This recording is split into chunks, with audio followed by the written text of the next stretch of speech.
est-ce que vous aimez le cinéma? Moi, je trouve que c'est une excellente façon de se divertir. J'écoute beaucoup de films sur mon ordinateur, surtout sur la plateforme Criterion Channel, parce que je préfère les films qui ont fait leurs preuves. Ma façon d'écouter un film, c'est de faire 22 autres affaires en même temps sur mon ordinateur. C'est bien rare que je fais rien d'autre. Puis aussi, vu que je bois beaucoup trop de café, j'ai tout le temps envie de pisser. Je mets le film sur pause, puis des fois, j'oublie que je regarde un film. Ce que j'ai commencé à faire, c'est de prendre des captures d'écran, des images sur lesquelles s'arrêtent les films que je regarde quand je les mets sur pause pour aller pisser ou pour faire autre chose, comme préparer un sandwich ou pour aller voir qu'est-ce qui fait du bruit. Puis ce que je vais vous présenter dans le diaporama, c'est un choix de ces images-là. Je vais vous parler des films qu'est-ce que j'en ai pensé. Puis peut-être ça va vous donner envie de les écouter, vous aussi. Puis on pourra en parler ici. Puis donc, je vais commencer ça dès maintenant avec une première image. Le premier film que j'ai fait une capture d'écran, c'est A Kid for Two Farthings de Carol Reed. C'est un film anglais qui date de 1955 dans lequel un enfant se promène avec une chèvre qu'il a achetée en pensant que c'était une licorne. Ce film-là, je l'ai commencé, mais je ne l'ai pas terminé. Un jour peut-être, paraît que la fin du film est quelque chose. C'est ce qui est écrit sur Wikipédia. À nous la liberté de René Clair, 1931. C'est devenu un de mes films préférés cet automne. Je l'ai regardé plusieurs fois. Ce que j'ai beaucoup apprécié, c'est que c'est un film qui chantonne sans pour autant être une comédie musicale. Je suis pas un grand fan de comédie musicale, mais j'aime les films qui chantonnent. Le film raconte l'histoire de deux détenus qui tentent de s'évader de prison. L'un réussit, l'autre non. Celui qui a réussi, il devient riche en vendant des phonographes. Puis quand l'autre sort de prison, il finit par aller travailler à l'usine de phonographes de son ancien camarade. Puis ils vont se réconcilier. C'est un film d'amitié, de loisirs, de travail, de liberté et de son. La question du son au cinéma, qui était en 1931 une nouveauté, est abordée par ce film-là. Pour faire une analyse trop poussée, mais j'ai bien apprécié ce film-là. Je donne une critique positive. Dans les films plus récents, j'ai regardé New Jerusalem de Rick Halverson. C'est à propos d'un Irlandais immigré aux États-Unis, un vétéran de la guerre en Afghanistan, et de sa relation avec son collègue d'un garagiste qui est un chrétien évangélique qui essaye de le convertir. Une scène bizarre, c'est quand celui qui est croyant nettoie les pieds de l'Irlandais, mais c'est pas celle-là que je regardais quand j'ai eu envie d'aller à la toilette. Je suis pas sûr d'avoir tout compris le film, mais c'est un film qui a un rythme différent, puis j'ai bien apprécié. Du même réalisateur, j'ai regardé aussi Entertainment, que j'avais déjà vu il y a quelques années, parce que j'aime bien Craig Turkington qui interprète le rôle principal. Mais je crois que j'ai mieux apprécié le film cette fois-ci. Donc c'est la preuve que parfois c'est bon de regarder un film une deuxième fois pour mieux comprendre, pour mieux apprécier. J'étais peut-être pas prête il y a quelques années quand j'ai regardé ce film-là pour la première fois. Là, cette fois-ci, j'ai un peu triché parce que j'ai fait exprès d'aller à la toilette parce que je trouvais que c'était une image saisissante puis je voulais absolument l'inclure dans ce diaporama. C'est tiré du film Toby Dammit de Fellini, inspiré d'une nouvelle d'Edgar Allan Poe à propos... le film est à propos d'un acteur qui va à Rome pour recevoir une récompense.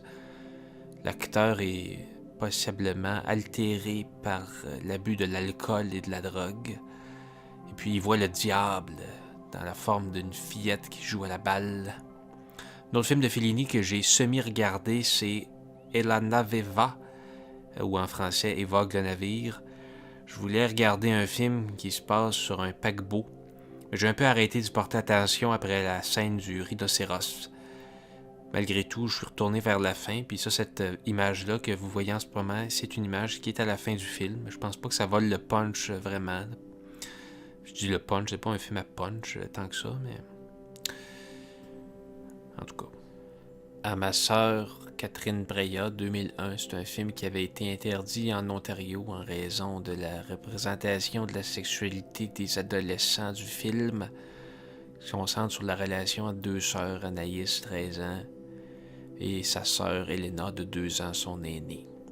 Dans la scène que j'ai capturée, c'est quand Elena rencontre Fernando, un jeune étudiant italien. porte une casquette un peu malpropre. Puis, assez rapidement, ils tombent en amour l'un de l'autre. Puis ça va avoir des conséquences néfastes.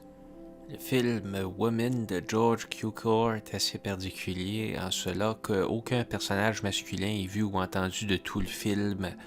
Seulement les femmes sont représentées. Et surtout des femmes de la haute société de Manhattan en 1939. J'ai pas trop suivi le film, alors je sais pas vraiment pourquoi les deux femmes sont tombées dans le chariot du magasin Blacks, mais c'est quand même rigolo. Hein?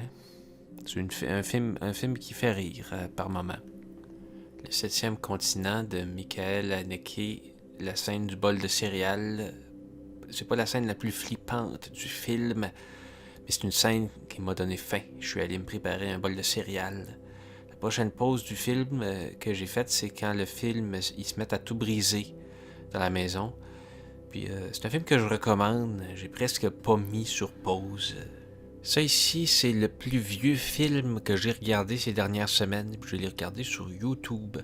Boudizan vole un éléphant, c'est une comédie réalisée par Louis Feuillade en 1913 qui met en vedette René Payen dans le rôle de Boudizan, qui est un enfant terrible qui se met dans toutes sortes de situations loufoques. Et puis dans cet épisode-ci, il vole un éléphant.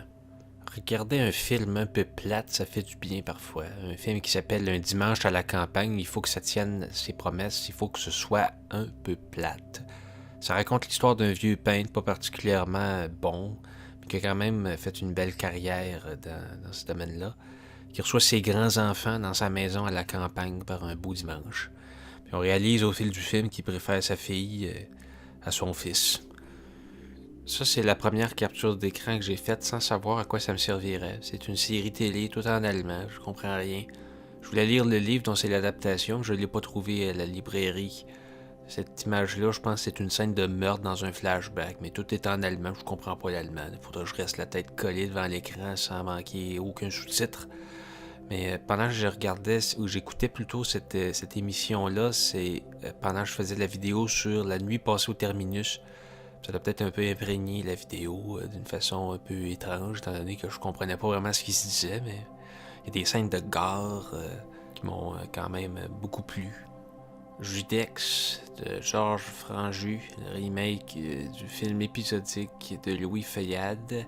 C'est un autre film que j'ai écouté d'une oreille un peu distraite, mais la scène du bal masqué durant laquelle Judex porte un masque d'oiseau, je trouve que c'est une très belle scène, même si j'ai pas vraiment compris quel rôle ça tenait dans l'intrigue. J'aime bien les masques d'oiseaux, je trouve ça joli. J'aimerais ça en avoir un, peut-être. Portrait de Tony Conrad, c'est un réalisateur américain d'avant-garde, un artiste, je connais pas vraiment son travail, mais il y a un portrait de lui par Marie Lausier, qui est une réalisatrice qui fait beaucoup de films comme ça, des portraits d'artistes. À un moment du film, ils se mettent à sauter sur le lit. Elle est déguisée en citrouille. Lui, je pense qu'il personnifie sa mère, mais je m'en souviens plus exactement. C'est une scène qui dure, je sais pas, peut-être 3 minutes. C'est un bon moment du film. Il saute sur le lit. Vous vous demandiez peut-être quand est-ce qu'il y aurait quelque chose de québécois dans tout ça. J'ai écouté quelques épisodes du Temps d'une paix au mois de novembre. J'ai trouvé ça pas mal bon.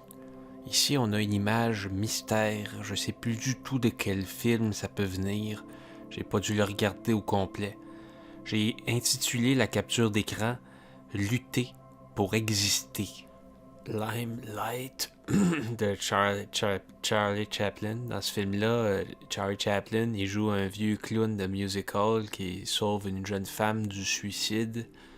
Puis, suite à ça, il va lui réapprendre à marcher. Elle va devenir la meilleure danseuse de sa génération. C'est un très bon film sur la difficulté de vieillir en tant que clown. Pendant Noël, Peter Jackson a mis sur Internet un sneak peek du film sur les Beatles qui se prépare. C'est pas bien long comme sneak peek, mais j'ai quand même dû aller aux toilettes au moment précis de la vidéo où Ringo Starr souhaitait Joyeux matin. Donc j'ai fait une capture d'écran puis je l'inclus dans mon diaporama. En voilà une autre que je ne sais pas ce que c'est. Je pense que c'est un film français des années 30, mais j'en sais pas plus. J'imagine que c'était bon. Dawson City Frozen Time, c'est un documentaire qui retrace l'histoire de Dawson City, la ville du Yukon de la ruée vers l'or, à travers des archives de films de nitrate qui ont été retrouvés dans le permafrost lors d'un chantier dans les années 1970. C'était un autre film que j'ai trouvé un peu plate, mais très agréable à regarder parce que je l'ai regardé à un moment où j'avais besoin de penser au passé. C'est ce qui met fin à ce diaporama. Je me rends compte que c'est pas facile pour moi d'exprimer ce que je pense d'un film. Je dis souvent rien de plus que j'aime ça ou je trouve ça plate, pas très élaboré. Surtout, j'espère que c'est digne d'intérêt. Les films que je regarde, même si c'est rien qu'à moitié, ils ont tous une certaine influence sur les vidéos que je fais. C'est important, je crois, de regarder beaucoup de films, de s'imprégner d'images. Ça donne des idées. Si je regarde mal les films, il va toujours me rester quelque chose, une capture d'écran que je vais pouvoir mettre dans le prochain diaporama. Et oui, il va en avoir un autre, puis un autre, puis un autre. Donc, merci d'avoir regardé ce diaporama, et puis on se revoit à la prochaine. Et n'oubliez pas que le cinéma est une bonne façon de passer le temps. Bon, j'aurais dû m'arrêter avant, là, mais là je vais arrêter pour vrai, là.